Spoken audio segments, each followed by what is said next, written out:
It's not just a question of whether or not to use violence. There simply is no other way, Inspector. You, of all people, should understand that. Hey, what's up, world? Hope you're all having a fantastic day. It is the 4th of July. There is a lot that I can say about that, but I'm going to hold off saying it because this video is already going to be a very, very, very long video. So as you can tell from the title of this video, we're going to be talking about Iran today. And the reason we're going to be doing this is because I noticed there isn't a single good video about the relatively recent history of Iran. You know, you have some videos that are scattered there, you have some ideas that are scattered over there, but none of them are actually really good videos. All the videos are perfect examples of the quote that can be found in all of my video descriptions. Everybody talks about these questions, but what is said about them lacks the minimum of clarity without which talking becomes a harmful operation. Because talking always has certain consequences, right? And since talking about these subjects has become general, for years, people have practically talked about nothing else and allowed no one to talk about anything else, the consequences of all this chatter are, obviously, very serious. Man and People by Jose Ortega y Gasset. And I figured, hey, I actually minored in history, and I took a few classes that focus specifically on the history of the Middle East, so I figured, hey, I could probably make the best damn video about Iran on the entire internet, and I could do it for free while juggling multiple jobs, a social life, and possibly a minor case of depression. I think there's a little depression just sprinkled in there, a little flavor of that depression. Anyway, so now that I've covered my reasons for making this video, let's get into the video. So we're going to begin in 1901 with the Darcy oil concessions. So this is something that's like loosely talked about. You'll maybe hear about it once in a while. But in 1901, there was a British entrepreneur named William Knox Darcy, and he received pretty much exclusive rights to the oil in Iran, which was then Persia. At least exclusive rights for like 60 years. In 1901, Iran was called Persia, and it was ruled by the Qajar dynasty. Now, the Qajars, a lot of people will tell you that these people were opium addicts. I'm pretty confident that that's true. Like, the Qajar dynasty, they were like some serious drug addicts. So you got this guy, Muzaffar al-Din Shah. He was like, the Shah is like the position of Persia or Iran. It's like their monarch, basically. It's like their term for a king. So you had this guy, William Darcy. He went over to these opium addicts, and he was like, hey, you know what? I think there's some oil over here. I want you to give me exclusive rights. If you give me his concessions, basically, they're called concessions, right? So his concession had 18 points, and it essentially gave William Darcy, as I've already said, exclusive rights to prospect, explore, exploit, transport, and sell natural gas, petroleum, asphalt, and mineral waxes that he found in Persia, or in Persia in general. Now, the concession granted Darcy these rights for 60 years, or a 60-year period, and it covered an area of 1,242,000 square kilometers, which covered about 3/4 of the country. And Darcy, he purposely excluded the 5 most northern provinces from his concession because they were like in really close proximity to Russia. This is basically, a lot of people will chalk up this deal. Some people have referred to it as like a 95-5 deal, where Darcy, he basically had rights to like 95% of the country, and that 5% he left alone. But he only left alone for strategic reasons. He thought, like, if something happened between, like, Russia, or if Russia was aggressive, and if they moved into Iran, at least, like, his concessions or his oil fields or his oil explorations would have some sort of barrier between, like, I guess, Russia and Iran or whatever.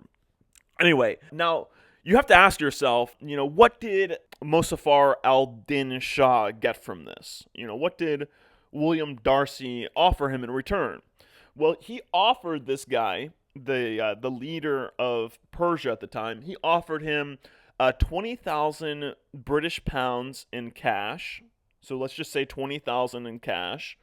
Another 20,000 British pounds worth of the shares of, like, I guess, his company, and 16% of the annual net profits.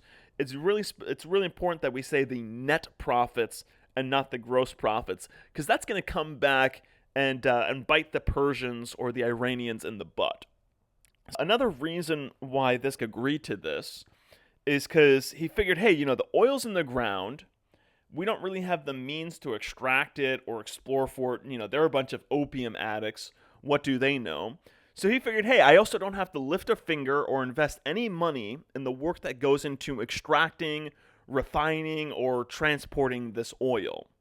And, he also probably figured, hey, the companies will have to build roads and infrastructure throughout Iran to move all that oil they extract around, which would probably be relatively positive for the country.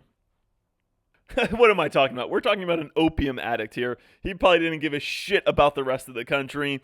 He was probably plenty happy making himself and his family filthy rich.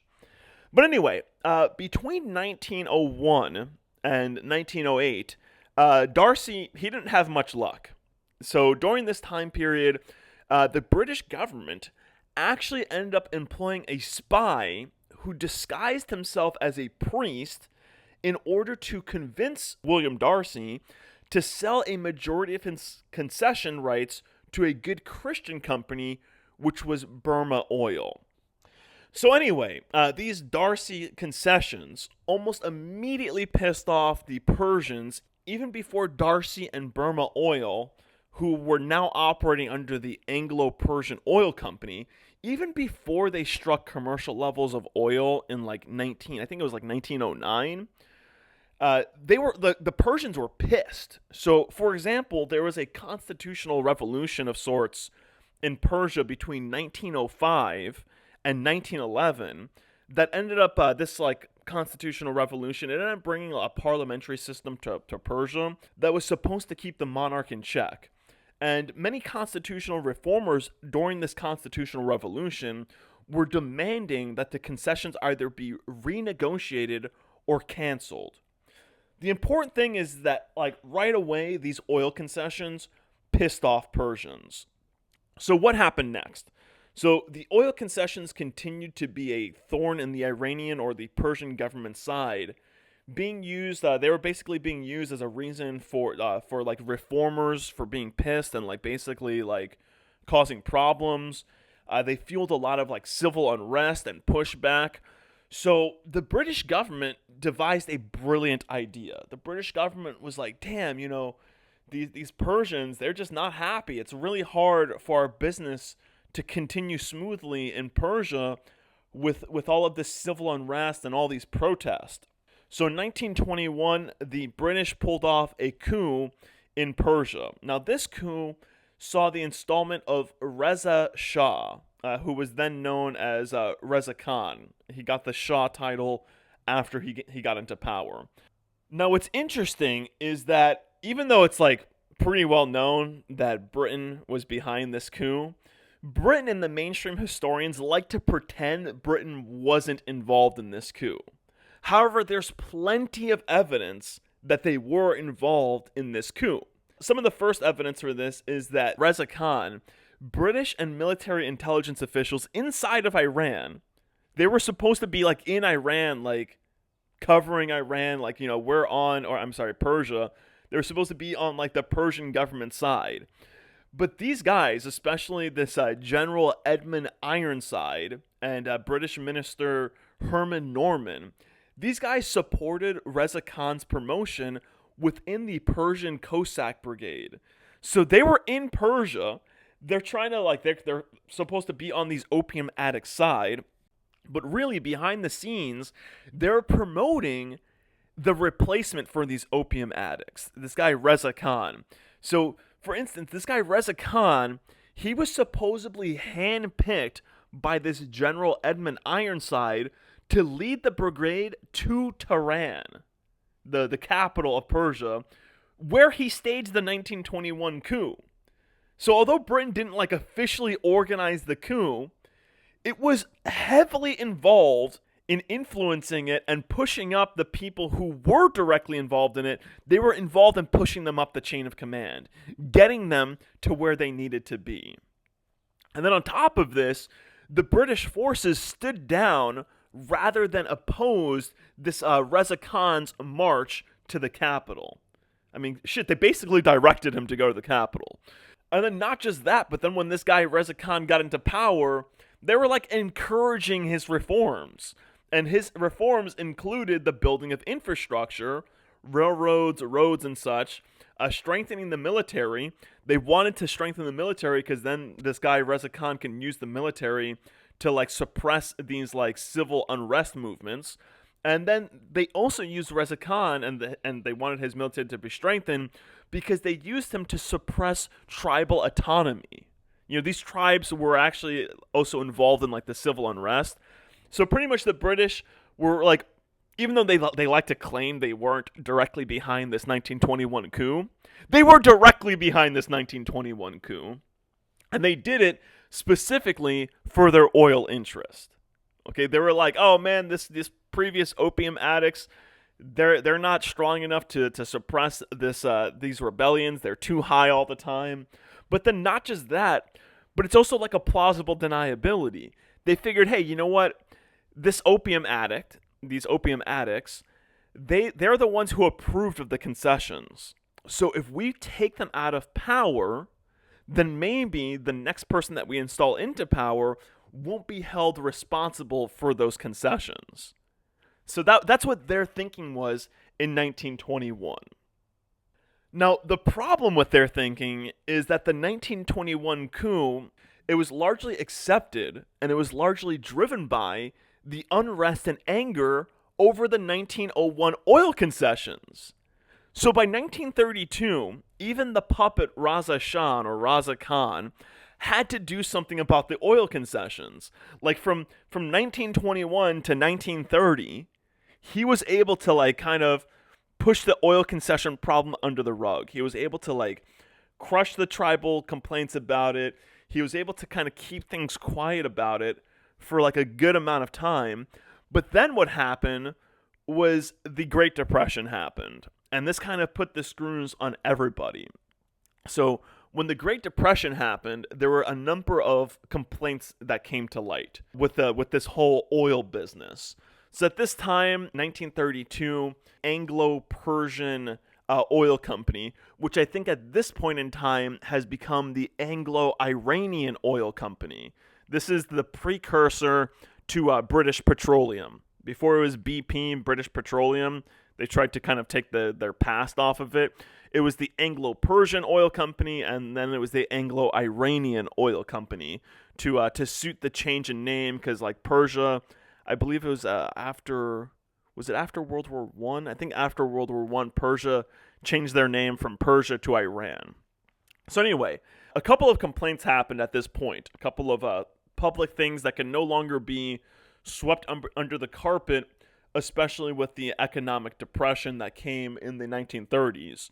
So one complaint that the Iranians had was that there wasn't enough Iranians in executive positions in the company. There was a ton of Iranian basic workers doing all the grunt work. There was a couple of them in slightly higher positions, but in the executive positions, there were virtually none. There was maybe one Iranian in the executive positions in the company. And the way the company was calculating its profits, this was a huge problem. The way the company was calculating its profits, it wasn't including the profits of the subsidiary companies that were profiting off of Iranian oil and then competing against the main company itself, which cut into that main company's profits. You see, the thing is that Iran was supposed to be getting the royalties. They were supposed to be getting 16% of the net profits.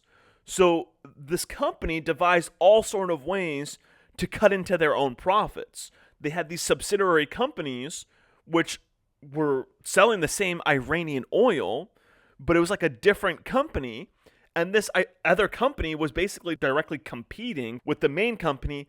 This was cutting into the profits. This was a huge issue because it was obviously a design to screw the Iranian people or out of their cut of the money.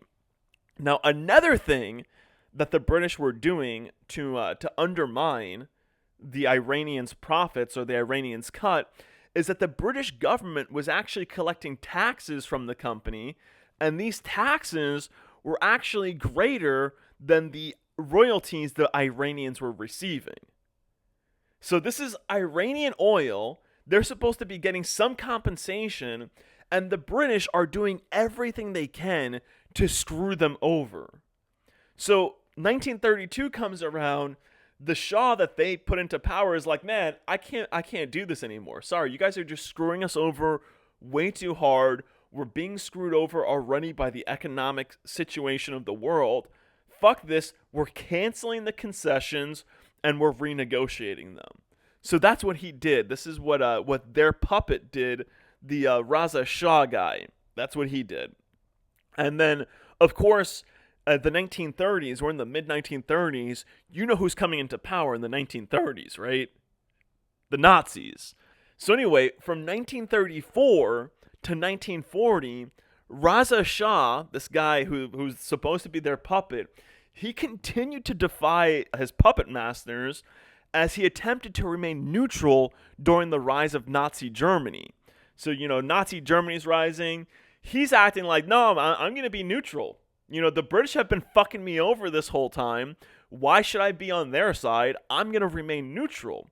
Then war actually kicks off in 1938, and he still remains neutral.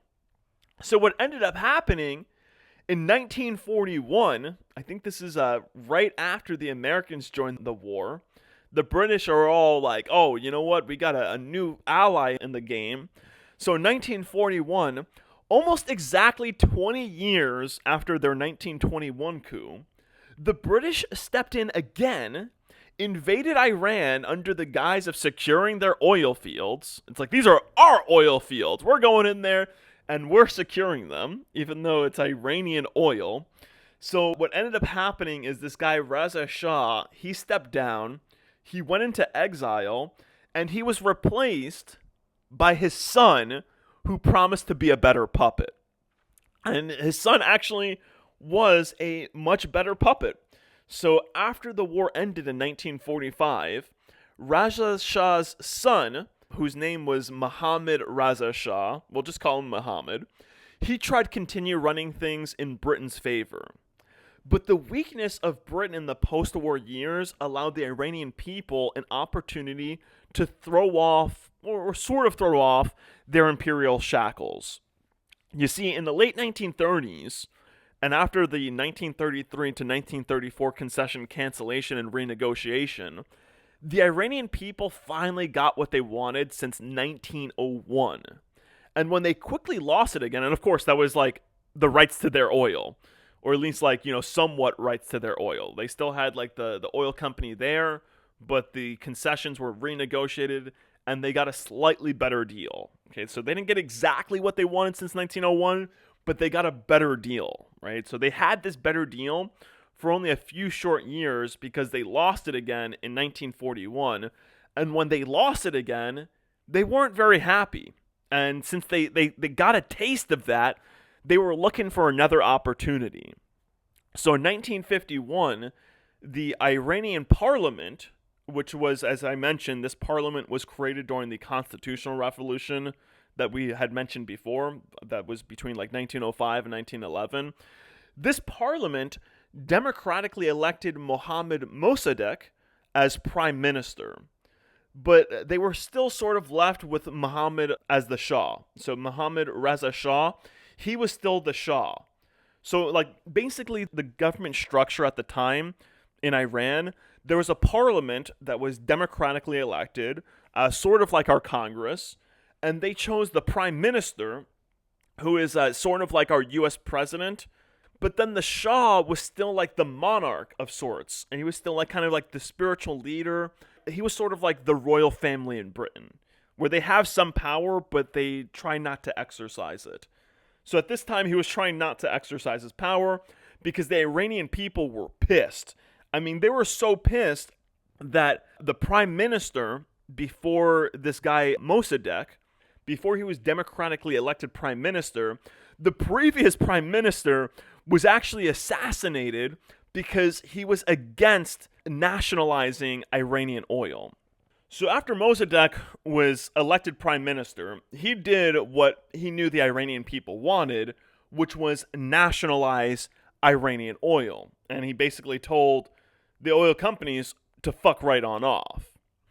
And as you can imagine, that didn't work out in his favor too much, right? So from 1951 to 1953, Iran's oil was nationalized. The British tried stopping this themselves, but they failed. And they probably failed because they were still recovering from World War II. So they immediately called up the United States and was like, hey, United States, our bitch of the world, our military arm of the world, you got to do something about this. So then President Eisenhower at the time, this is, the President Eisenhower and Secretary of State John Foster Dulles, these assholes agreed and authorized the CIA to carry out a covert coup. So this coup was known as Operation Ajax. So in August 1953, the CIA and MI6, the British secret intelligence, launched Operation Ajax. They used propaganda, they bribed newspapers, clergymen, and politicians. I mean, they went all out. They paid mobs to take to the streets to create chaos and falsely portray Mossadegh as a tyrant and communist sympathizer. This is almost exactly what they did in Libya. This is exactly what they did in Syria. This is exactly what the powers that shouldn't be have done time and time again. Oh, just pay mobs, go out on the streets, make it like this guy's a tyrant doing terrible things. Do you remember when they just overthrew Assad? They just recently overthrew Assad, and they were going through the prisons that were loaded with fucking terrorists, the Free Syrian Army terrorists, the fucking ISIS terrorists. They were going into those prisons, and they were like interviewing them, and they were like, oh yeah, these prisoners are victims of the brutal Assad regime, or they said the brutal al-Assad, al-Bashir, al-Asham regime, and they might as well have just thrown a couple Al-Qaedas in there, even though the people that overthrew Assad was actually a branch of Al-Qaeda, right? They just did this shit, and they've been doing this for decades. Okay, this is exactly what they did in Iran. And then military officers loyal to the Shah arrested Mossadegh, all right? Because the Shah, he was still in power at the time. The guy, Mohammed Shah, he was still like a monarch at the time. He was still seen as a leader in Iran. So that's what they did. They paid these people not only to portray Mossadegh as a tyrant, but then also to portray the Shah as like some sort of hero. Like, oh yeah, we need to bring him back, right? So after they arrested Mossadegh, he spent like a lifetime in under house arrest, which I find interesting. It's like, why didn't they kill him? I suspect the conspirator in me suspects that he was actually also a double agent. That Mossadegh, the only reason why he nationalized Iran's oil is because that's what the Iranian people wanted. I mean, maybe he was a real guy, maybe he was really authentic, but the fact that they didn't kill him and that they just let him live under house arrest for the rest of his life, to me is a sign that there might be something amiss there, right? Because, I mean, these people have killed everybody else. All of their other opposition, they just pretty much straight up killed them. Anyway, after Mossadegh was placed under house arrest for the rest of his life, the Shah returned to full power. And I mean full power. He came back. He basically crushed the parliament. He didn't get rid of the parliament, but the parliament was only there in name only. Like, they had no authority. They had no power to stand up against what the Shah wanted. He pretty much put everything in check. And then he created a secret police known as the SAVAK. Now, this SAVAK is pretty much like the Gestapo. It's pretty much like any secret police that's ever existed in the world. It was a brutal secret police. They suppressed political opposition. They rounded up political opposition, and they killed them too. Plenty of people were killed, publicly executed, and he was really brutal. And the West actually wanted him to be very brutal. They supported his brutality. And they supported his brutality by actually providing him intelligence. Not just the United States, not just our CIA, not just the British intelligence, the MI6, but even Israeli intelligence. They all helped, the Mossad all helped this guy track down dissenters, track down his opposition, arrest them, and publicly execute many of them. So we need to take a pause here, though, because something else occurred behind the scenes. Something else was happening during this time. Gears were turning in the heads of other people.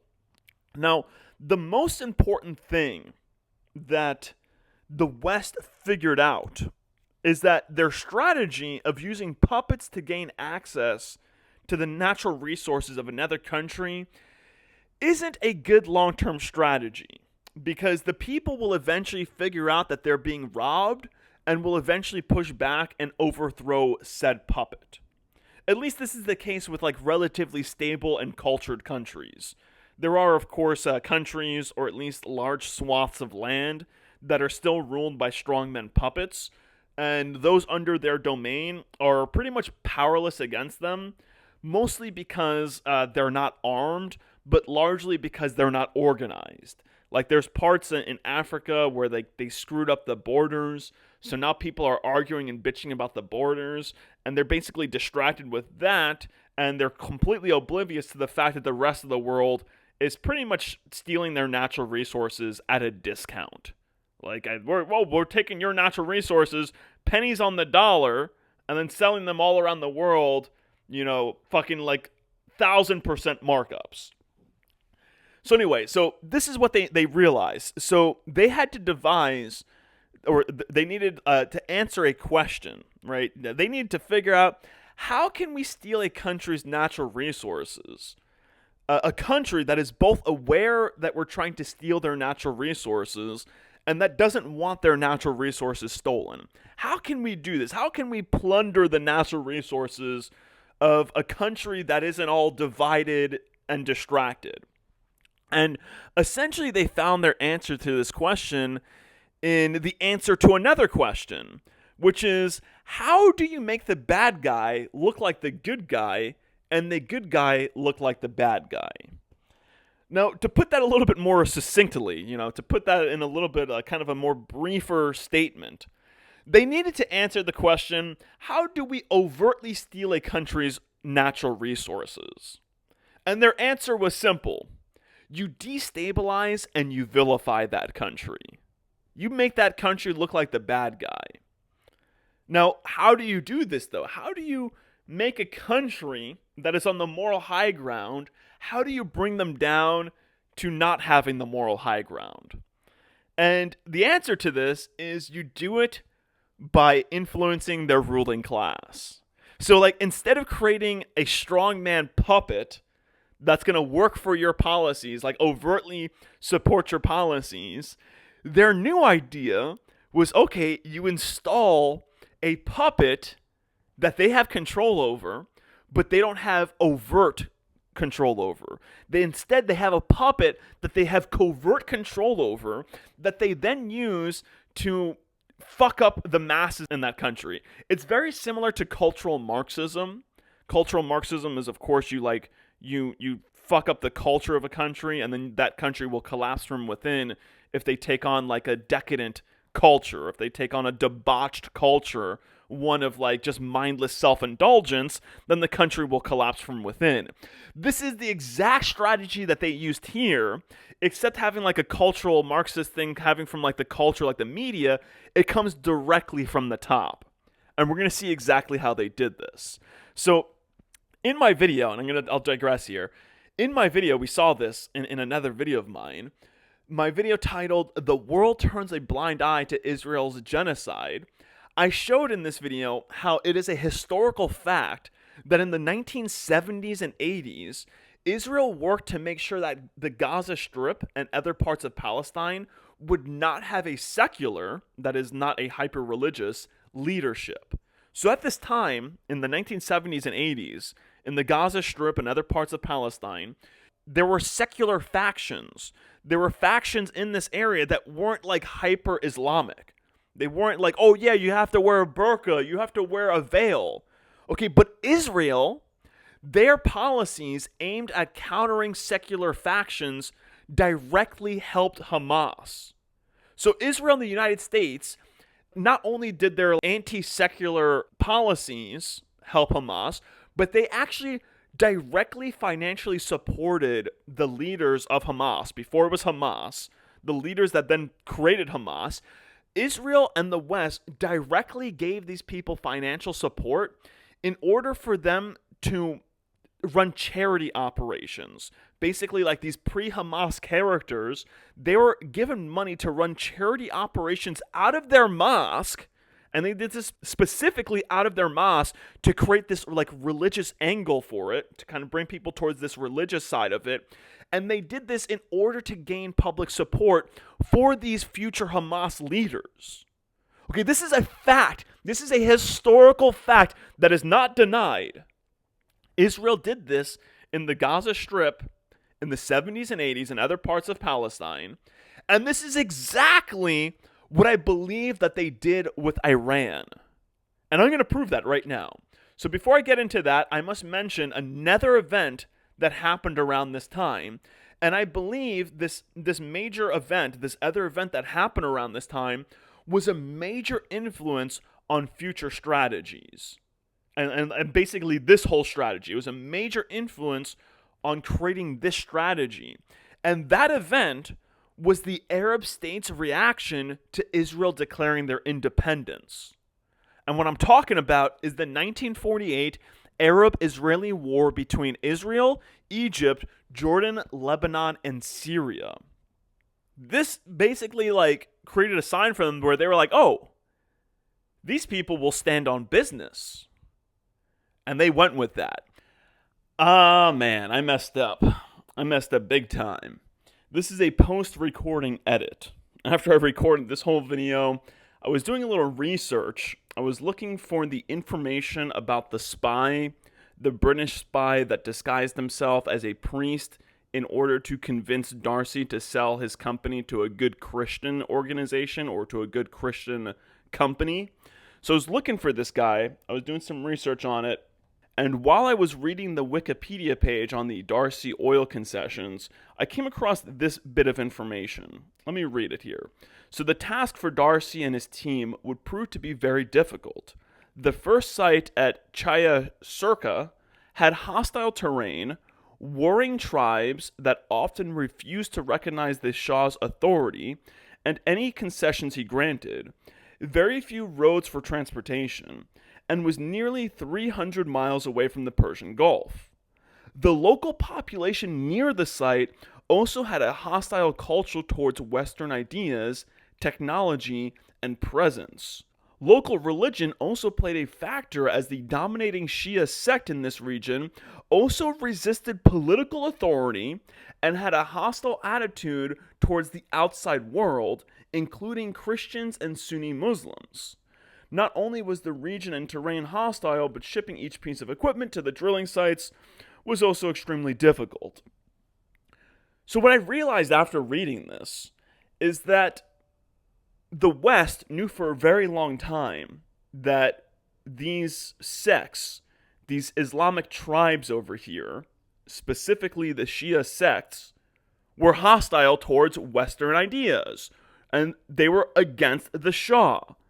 And honestly, this is something I guess I should have realized before. I mean, we do have hundreds of years of history before this, like things like the Crusades and other things that have proven that these tribes in this region are hostile towards outsiders. So very early on, they realized these things about these groups. That's all I'm going to say for now. I'm going to tie back into this. What, you kidding me or what? So as mentioned already, after the 1953 coup against the supposedly democratic elected leader, this guy Mossadegh, after he was deposed, Mohammad Reza Shah returned with an iron fist and crushed all political opposition. However, that isn't saying all that needs to be said on the topic. See, there's something else happened here. When the Shah returned, he didn't just crush all political opposition. He crushed all political opposition for anybody that was connected to like a classical liberal philosophy. Anybody that had like a classical liberal philosophy or anything even resembling a classical liberal philosophy, which of course included the communists, the liberals, and the like, he crushed only those people. Anybody that had like a secular, classical liberal philosophy was crushed. And of course, not just those people, but anybody who was a constitutionalist. Though anybody that was like advocating for returns of the parliament and the other constitutional reforms that were gained during the 1905 to 1911 constitutional revolution, all of those people were crushed. The opposition that wasn't crushed, though, was any Islamic faction. He left all of the Islamic factions alone. Islamic clerical groups left them alone. And it should be known that during this time, the Shah was receiving tons of support from the US, British, and Israeli governments. As I mentioned already, he was getting help from their intelligence agencies, the Mossad, the CIA, MI6, all of them. He was getting help from them to round up dissenters and opposition factions, okay? But for some reason, they left the Islamic clerical groups alone. And it should also be known, not only did they leave these groups alone, I mean, they didn't entirely leave them alone. These intelligence agencies, the CIA, the Mossad, the MI6, the Shah's secret police, because now he had his own secret intelligence network, they actually infiltrated these Islamic groups, and they claim that they were doing it so that they can then better get dissenters and people who were opposed to the Shah. So what was the result of this? The result of this is obvious. It pushed the entire Iranian population into these Islamic networks, into these clerical groups, because this was the only place where they felt like they weren't going to be crushed, where they felt like they could be safe. And of course, if all the propaganda in the country is painting all of the other groups as evil, the population is of course going to go to this one that isn't evil, especially the younger population. So from 1953 to 1963, the Iranian people were goose-stepped into Islam, were goose-stepped into these clerical groups, were tricked, were influenced to go there. Then in 1963, after like a whole decade of pushing people towards Islam and crushing every other faction in the country, the Shah decided to do a complete 180 and basically decided to go to war with Islam. Now, this started with what's called the White Revolution. There was the 1963 White Revolution in Iran. And on the surface, this White Revolution was supposed to be a push for modernization. But in truth, this White Revolution was a land grab and a cultural insult. So the Shah claimed he was redistributing land from the wealthy landowners to the working classes, which is interesting because this is like right out of like the communist book, but he just spent the last 10 years crushing communists. He just spent the last 10 years saying how bad communists were, and actually Mossadegh, the prime minister, they painted him as a communist to get him out of power. So now the Shah, all of a sudden, is taking on this very communist-like rhetoric. And in reality, what he was doing is he was taking large pieces of land from these Islamic clerical groups, and then he was using them not to actually give to the working classes, but he was using them, or this land, for state projects. Now, this in itself, though, isn't even the major insult. The major insult is when he basically directly attacks Islam, and he did that with his other points in the White Revolution. Another thing he did during the White Revolution, which was a direct insult to Islam and these Islamic clerical groups, was he discouraged the wearing of the veil and the burqa, as well as other traditional clothing in many public areas. So, of course, this led to a number of clerics, a number of Islamic spiritual advisors. It led to a number of them speaking out.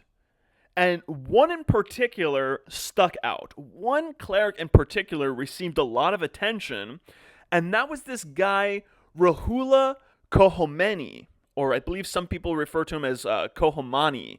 Khomeini. I don't know exactly how you pronounce his name. I'm sure I can look it up right now.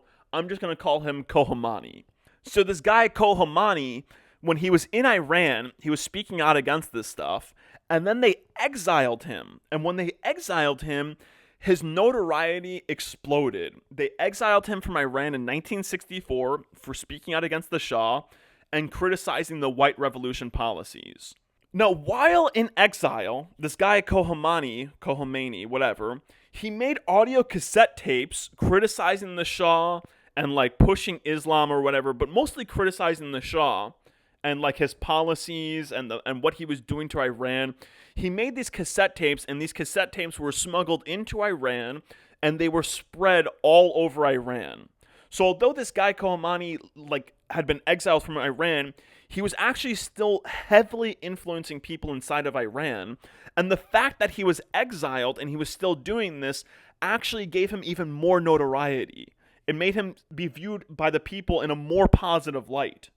And not only was he making these cassette tapes, but while Khomeini was in exile, you had Western media outlets that were painting him as if he was a Gandhi-like figure, as if he was the next Gandhi. They were oh yeah, this is a great spiritual leader. You had all kinds of Western media, especially when this guy made it to France. When he was in France, his popularity exploded. And this portrayal of Khomeini as a spiritual leader by the West, like a Gandhi figure by the West, strengthened his following not just in the West, but in Iran too. And by the way, for those people who don't know, I should have probably have said this already. This Khomeini figure, this Khomeini character, he's actually the first leader of the Islamic Republic of Iran. We're going to see that. When the 1979 revolution kicked off, this guy is the one who gets put into power. So basically, while the Western governments were propping up and probably encouraging, if not directly shaping, the Shah's mad dash for modernization that was destroying all the traditional and sacred things about Iran, their media was also supporting the Shah's opposition. And, honestly, it wouldn't be at all of a surprise to me if it was revealed that the U.S. and other intelligence agencies actually helped to distribute or even produce and distribute those cassette tapes that Khomeini was using to gain influence in Iran. Okay, so this is all happening simultaneously. And what's crazy, and I guess I sort of missed emphasizing this, but what's crazy is that the Shah is doing this. He's propping up these Iranian groups. He's not cracking down on them at all. And he's doing this with the help of Israel, the US, and Britain. And they're doing this after almost all the clerical groups in the other Arab states have spoken against Israel. So they know that these Arab groups, that Islam is kind of against Israel, but yet they're supporting and they're actually even helping with these policies. I mean, this doesn't come off as strange to anybody else. Now, I'm sure that many will find it hard to believe that the Western world's greatest enemy in the Middle East was intentionally created and empowered by the Western world, even though it's a plot that has been repeated many, many times. Oh, our greatest enemy. This guy's our greatest enemy. Oh, but wait a second. Wasn't that your great ally just a decade ago? But here it's a little bit more covert, right?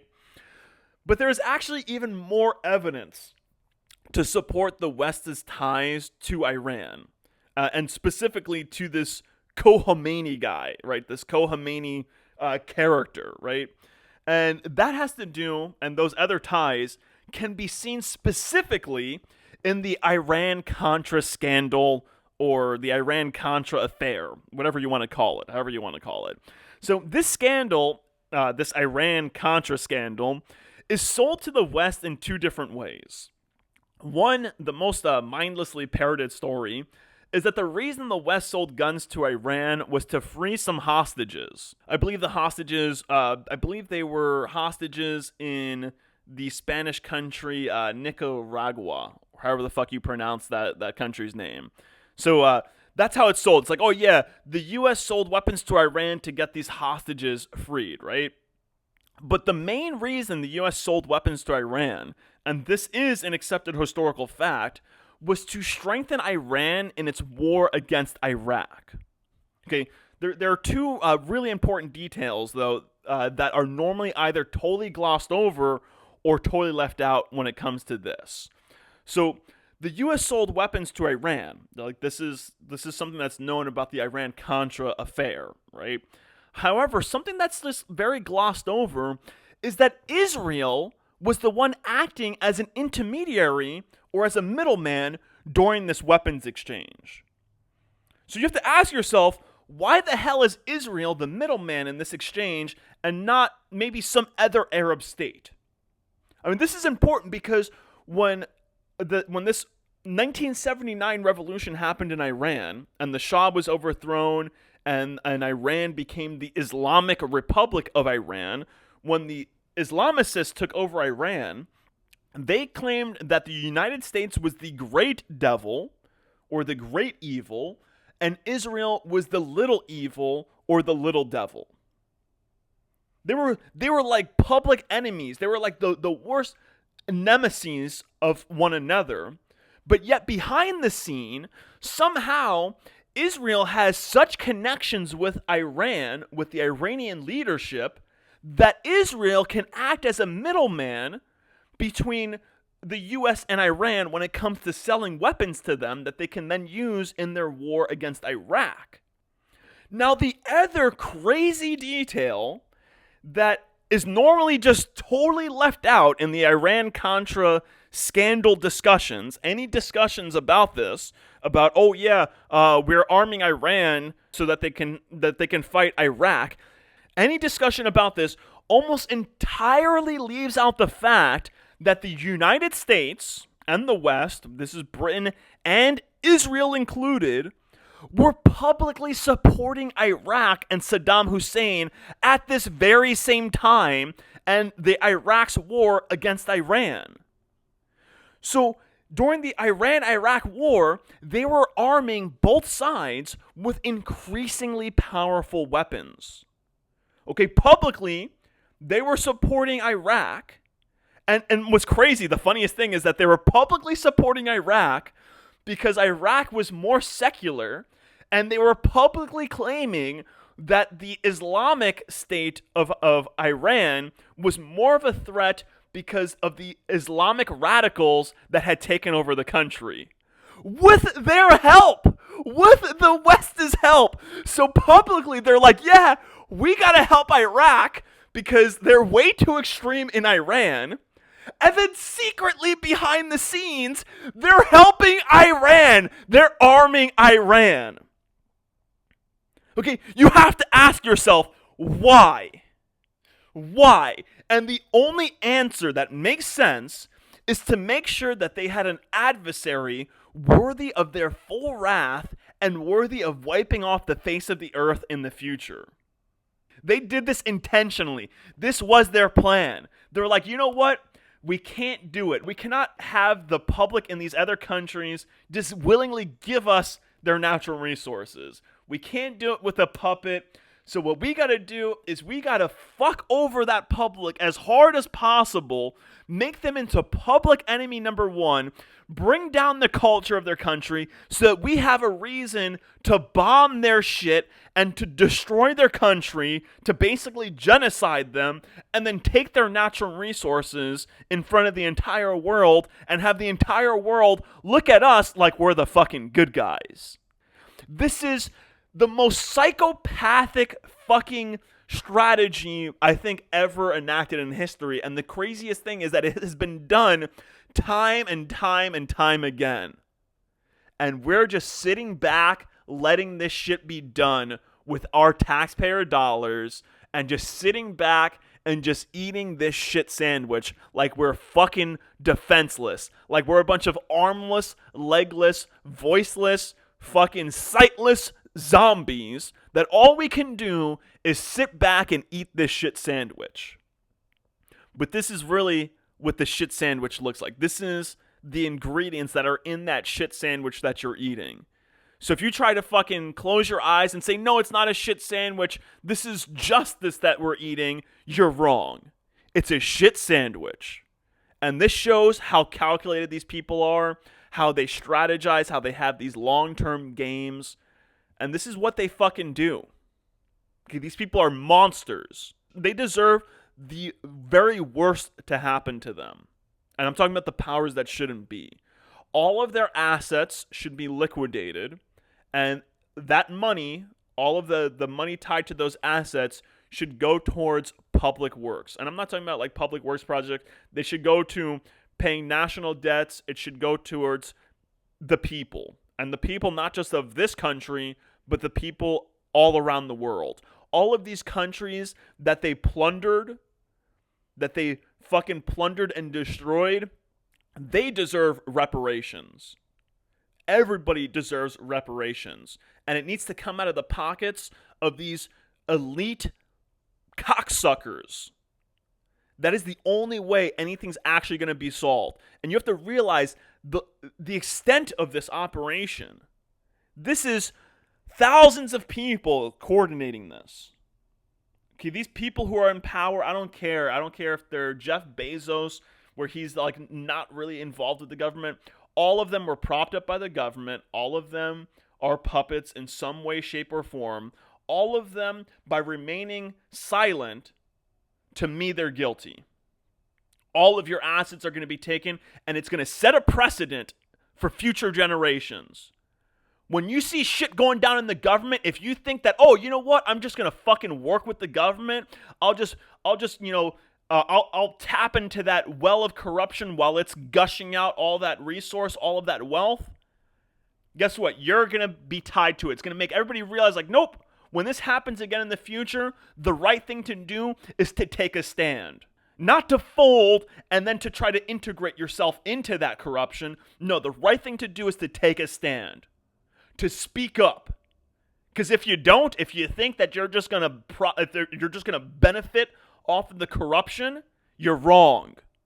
All of your assets liquidated, seized, every single penny, every single article of clothing, every single piece of material in their house, everything, the buttons on their clothing. If they have used clothes that are slightly ripped, liquidate even the buttons. Every single stitch, every single nail under their possession. Take it all. Leave them with nothing. Leave their children and their grandchildren with nothing. The entire families, their whole dynasties, take it all. Okay, because that's what pushes them. That's what drives them. They said, oh, well, look, I got all this wealth, and it's for me and my family. I did this for me and my own. Guess what? It all gets taken. Now, of course, the family members, the people who weren't directly involved, they have our sympathy. They're not going to be left on the street homeless. They'll have some public support. But they will most definitely not have any of the wealth, not a single dollar of their corrupt parents or their corrupt relatives' dynasty. Nothing. And that's the only way to fix this. And that can only be done It can only be possible with the necessary tyrant. Only the necessary tyrant can do that, because that's a lot of fucking bureaucratic tape that would need cutting through. These are a lot of people who will have to face trial who we know are guilty as sin. I've done the research. I don't need a trial.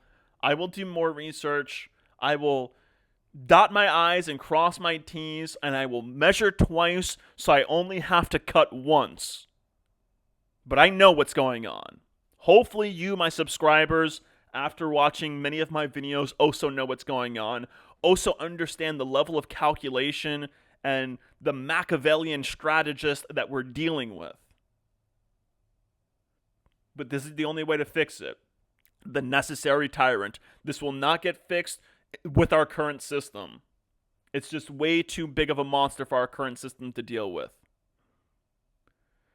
Plato knew this. Socrates knew this. Many past philosophers knew this. That knowledge has been lost to us. They want it to be lost to us so that they can continue getting away with what they're getting away with. They have us like mushrooms. They have kept us in the dark, and they have fed us shit for centuries. No more. But anyway, I'm going to end the video here. Hope you all enjoyed it. Hope you all learned something from it. Remember, stay positive, stay healthy, and stay sharp.